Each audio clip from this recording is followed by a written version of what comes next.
7th century, ancient India, एक broken empire की खाली जमीन।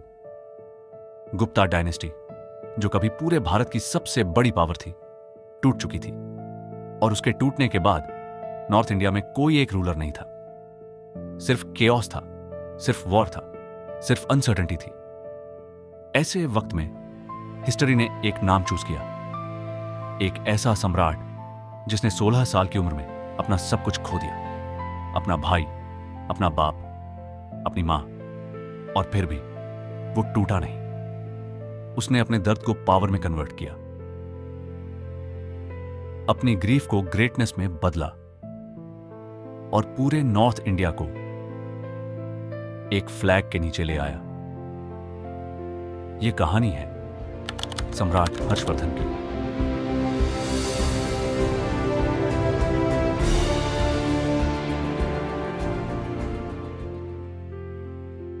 इंडिया के आखिरी महान हिंदू सम्राट की।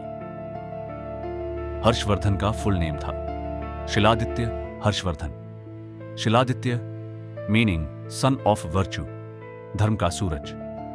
3 लोग थे उसकी लाइफ में जिन्हें हम क्लोजली जानेंगे।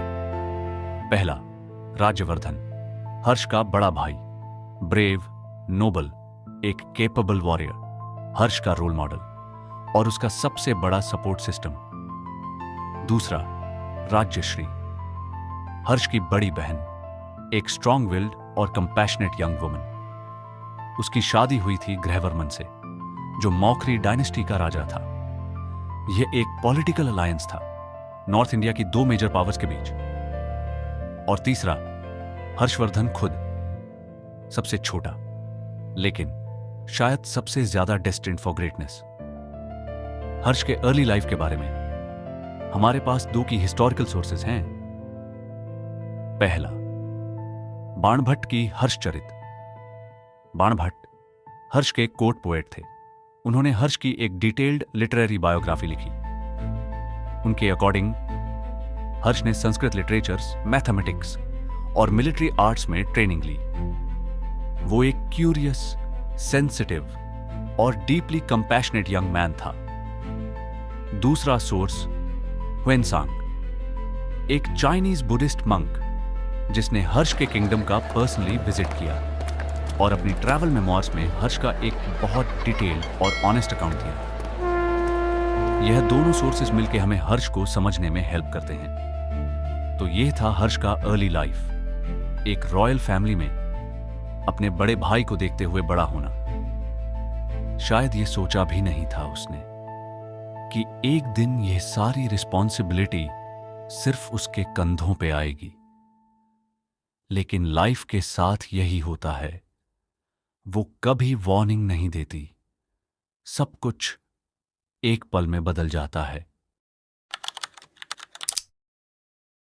6th सेंचुरी का एंड। इंडिया एक मैसिव पॉलिटिकल वैक्यूम में था। गुप्ता एम्पायर, जो सेंचुरीज तक इंडिया की डोमिनेंट पावर रही थी, अब सिर्फ एक मेमोरी थी।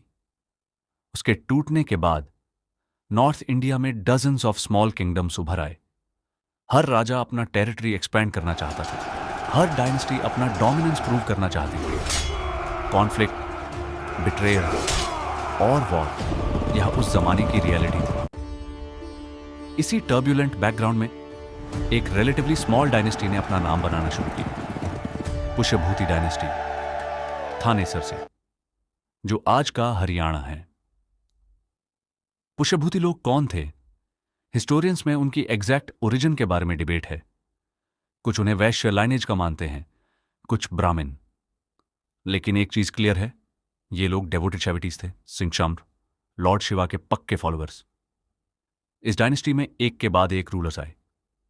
पुष्यभूति, द डायनेस्टी फाउंडर, फिर नरवर्धन, फिर राज्यवर्धन द फर्स्ट, और फिर प्रभाकर वर्धन, हर्षवर्धन के पिता। प्रभाकर वर्धन एक पावरफुल और एम्बिशियस रूलर था। उसने थानेसर में अपनी पॉलिटिकल पावर कंसोलिडेटेड की। सेंट्रल एशिया से आकर इंडिया पे अटैक करने वाले हुणों को उसने बैटलफील्ड पे डिफीट किया और अपनी डायनेस्टी का नाम और रेप्यूटेशन बढ़ाया।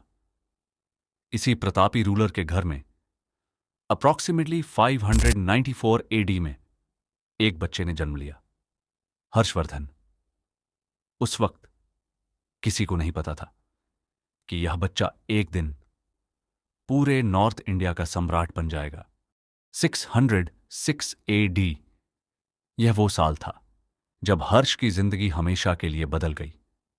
सब कुछ शुरू हुआ प्रभाकर वर्धन की सीरियस इलनेस से। हर्ष के पिता थानेसर के राजा बीमार पड़ गए और उसी वक्त एक और डेवस्टेटिंग न्यूज आई। हर्ष की बहन राजश्री के हस्बैंड ग्रहवर्मन को देवगुप्त ने मार दिया था। देवगुप्त, मालवा का राजा, एक एम्बिशियस और रूथलेस मैन, उसने ग्रहवर्मन को बिट्रे करके किल किया और राजश्री को प्रिजनर बना लिया। एक तरफ पिता डाइंग है, दूसरी तरफ बहन एनिमी के हाथ में कैदी है और हर्ष सिर्फ 16 साल का था। प्रभाकर वर्धन की डेथ हो गई और कहते हैं उनकी वाइफ, हर्ष की मां यशोमती ने पति की मौत सुन के अपने आप को अग्नि में दे दिया। एक 16 साल का लड़का अपनी आंखों के सामने अपना पूरा घर टूटते देख रहा था, लेकिन जिम्मेदारी वेट नहीं करती। बड़ा भाई राज्यवर्धन जब वो वापस आया, उसने एक फर्म डिसीजन लिया।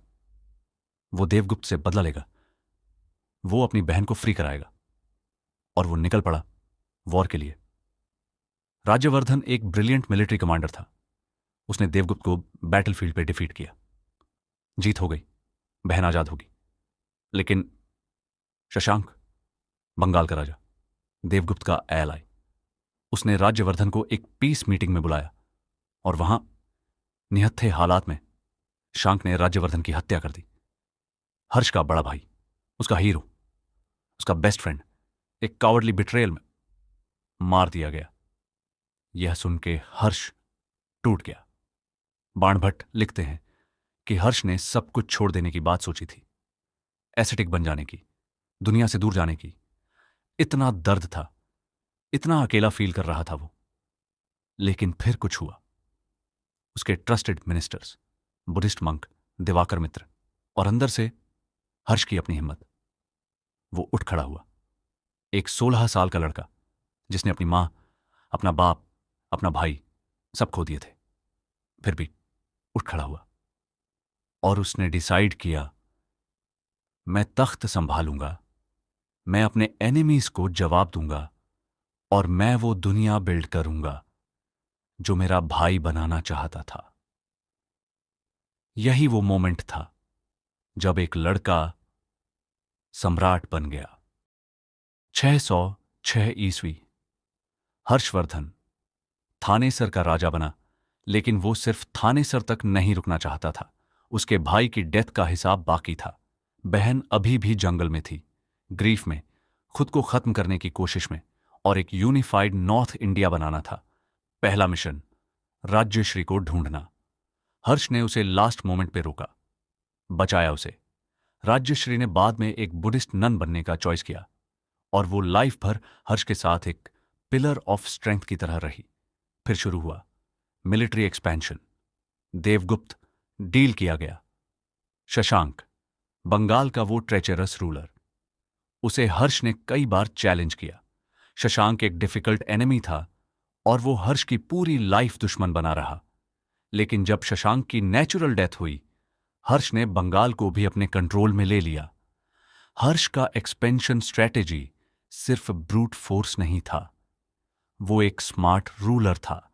मिलिट्री पावर के साथ साथ उसने पॉलिटिकल अलायंसेस बनाए, डिप्लोमैटिक मैरिजेस किए और अपने आप को एक जस्ट और राइचस रूलर की तरह प्रेजेंट किया। एक के बाद एक नॉर्थ इंडिया के राज्य हर्ष के साथ आते गए।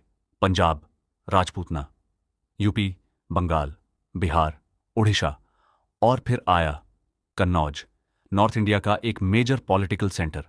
हर्ष ने कन्नौज को अपनी न्यू कैपिटल बनाया। यह एक सिंबॉलिक मूव था। इसका एक क्लियर मैसेज था, मैं सिर्फ एक रीजन का राजा नहीं हूं, मैं पूरे नॉर्थ इंडिया का सम्राट हूं। उसकी मिलिट्री स्ट्रेंथ, ह्वेनसांग के रिकॉर्ड्स के अकॉर्डिंग हर्ष की आर्मी में 60,000 वॉर एलिफेंट्स थे, 1 लाख कैवलरी और लाखों की इन्फेंट्री। उस जमाने के हिसाब से यह एक एक्स्ट्रॉर्डिनरी मिलिट्री फोर्स था। लेकिन हर्ष की रियल पावर सिर्फ उसकी आर्मी में नहीं थी, उसकी रियल पावर थी उसका character. Part 5, the ruler, administration, religion और आर्ट्स। हर्ष एक रूलर के तौर पर कैसा था, यही चीज उसे बाकी राजाओं से अलग करती थी। एडमिनिस्ट्रेशन के बारे में बात करते हैं। हर्ष ने अपना किंगडम प्रोविंसेस में डिवाइड किया था, जिसे भुक्ति कहते थे। हर भुक्ति में एक अपॉइंटेड गवर्नर होता था और फिर उसे और छोटे डिस्ट्रिक्ट्स में डिवाइड किया जाता था। विषय: हर्ष पर्सनली गवर्नेंस में डीपली इन्वॉल्व्ड था। ह्वेनसांग लिखते हैं, हर्ष अपना दिन 4 पार्ट्स में डिवाइड करता था: स्टेट अफेयर्स के लिए, रिलीजियस एक्टिविटीज के लिए, पर्सनल कोर्ट और मीटिंग्स के लिए, और रेस्ट के लिए। वो पर्सनली अपने किंगडम का टूर करता था, लोगों की प्रॉब्लम्स डायरेक्टली सुनने के लिए। 7वीं सेंचुरी में एक किंग के लिए ये बिहेवियर बहुत अनकॉमन था। टैक्स सिस्टम के बारे में ह्वेनसांग कुछ रिमार्केबल लिखते हैं। हर्ष के किंगडम में टैक्सेस बहुत लो थे। टोटल रेवेन्यू का सिर्फ 1/6 हिस्सा टैक्स में लिया जाता था। बाकी रेवेन्यू को केयरफुली डिस्ट्रीब्यूट किया जाता था, मिनिस्टर्स को, स्कॉलर्स को, आर्ट्स को और किंगडम के मेंटेनेंस के लिए। अब हर्ष का रिलीजन, ये बहुत इंटरेस्टिंग है। हर्ष की फैमिली ओरिजिनली शाइवाइट थी, लॉर्ड शिवा के डिवोटेड फॉलोअर्स, और हर्ष भी पहले शाइवाइट था, लेकिन ग्रेजुअली बुद्धिस्ट इन्फ्लुएंस से वो बुद्धिज्म की तरफ शिफ्ट हुआ। ह्वेनसांग के साथ उसकी डीप फ्रेंडशिप ने यह प्रोसेस और एक्सेलरेट किया। लेकिन यहां एक इंपॉर्टेंट पॉइंट है, हर्ष ने कभी किसी दूसरे रिलीजन को सप्रेस नहीं किया। वो जेन्युइनली एक इंक्लूसिव रूलर था। हर 5 साल में हर्ष प्रयाग में एक मैसिव रिलीजियस गैदरिंग ऑर्गेनाइज करता था, गंगा, यमुना और सरस्वती के संगम पर। वहां वो अपना सारा कलेक्टेड वेल्थ, गोल्ड, सिल्वर, कपड़े, फूड सब डोनेट कर देता था। एक बार कहते हैं उसने इतना दान किया कि खुद के लिए कपड़े भी नहीं बचे, तो उसकी बहन राज्यश्री ने अपनी चुनरी दी थी उसे पहनने के लिए। यह था हर्ष का कैरेक्टर। पावर उसने यूज की सिर्फ गिविंग के लिए। और एक और डिमेंशन था हर्ष का, जो बहुत कम रूलर्स में होता है। वो खुद एक ब्रिलियंट राइटर था। उसने 3 संस्कृत प्लेज लिखे: रत्नावली, एक रोमांटिक कॉमेडी प्रियदर्शिका, एक और रोमांटिक प्ले, और नागानंद, एक बुद्धिस्ट प्ले जो सेल्फ सैक्रिफाइस और कंपैशन के थीम्स एक्सप्लोर करता है। एक किंग जो प्लेज लिखता है, जो कंपैशन के बारे में लिखता है, ये बहुत कुछ कह देता है उसके बारे में। उसके कोर्ट में थे बाणभट्ट, इंडिया के ग्रेटेस्ट संस्कृत राइटर्स में से एक, जिन्होंने हर्षचरित लिखी, हर्ष की बायोग्राफी, और कादंबरी, जो कुछ हिस्टोरियंस के हिसाब से वर्ल्ड की पहली नॉवेल है। हर्ष का कोर्ट एक थ्राइविंग इंटेलेक्चुअल हब था। स्कॉलर्स, पोएट्स, फिलोसफर्स, सबके लिए दरवाजा खुला था। 629 ईस्वी चाइना से एक बौद्ध मोंक निकल पड़ा। उसका नाम था ह्वेनसांग। मिशन एक ही था, इंडिया जाना और ओरिजिनल बौद्ध टेक्स्ट्स कलेक्ट करना। उसका सफर खुद एक एपिक स्टोरी है। वास्ट डिजर्ट्स क्रॉस किए, डेंजरस माउंटेन पासेस क्रॉस किए, सेंट्रल एशिया से गुजरे, बैंडिट्स से बचे, एक्सट्रीम कंडीशंस में सरवाइव किया और फाइनली इंडिया पहुंचे। वो अलग अलग किंगडम्स विजिट करते करते हर्ष के कोर्ट में पहुंचे। हर्ष और ह्वेनसांग की पहली मीटिंग एक लेजेंड बन गई। कहते हैं हर्ष ह्वेनसांग की रेपुटेशन से इतना इम्प्रेस्ड था कि उसने पर्सनली उन्हें रिसीव किया। ह्वेनसांग इंडिया में काफी साल रहे। वो नालंदा यूनिवर्सिटी गए, जो वर्ल्ड की पहली रेसिडेंशियल यूनिवर्सिटी थी। वहां उन्होंने स्टडी की, रिसर्च की, सब कुछ ऑब्जर्व किया।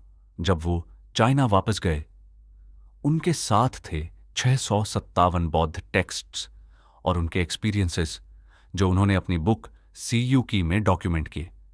यह बुक आज भी 7वीं सेंचुरी इंडिया का सबसे वैल्यूएबल आई विटनेस अकाउंट मानी जाती है। हर्षवर्धन के बारे में जो कुछ भी हम जानते हैं उसका एक बड़ा हिस्सा हुएनसांग की वजह से है। नॉर्थ इंडिया पे हर्ष की कमांड स्ट्रांग थी, लेकिन एक सपना था जो अभी अधूरा था। पूरा इंडिया एक फ्लैग के नीचे। साउथ में चालुक्य डायनेस्टी का राजा था पुलकेशी द्वितीय, एक ब्रिलियंट मिलिट्री स्ट्रैटेजिस्ट, एक पावरफुल और कॉन्फिडेंट रूलर। हर्ष ने डिसाइड किया डेक्कन पर भी कंट्रोल एस्टैब्लिश करूंगा। उसने अपनी मैसिव आर्मी को साउथ की तरफ मार्च करवाया। नर्मदा रिवर, यही वो पॉइंट था जहां हर्ष की साउथवर्ड एक्सपेंशन रुक गई। पुलकेशी द्वितीय ने इस विक्ट्री को प्राउडली सेलिब्रेट किया। उसने अपने कोर्ट पोएट से इस जीत को ऐहोले इंस्क्रिप्शन में डॉक्यूमेंट करवाया। नालंदा एक ट्रूली इंटरनेशनल इंस्टीट्यूशन था। हर्ष इस यूनिवर्सिटी का एक मेजर पेट्रन था।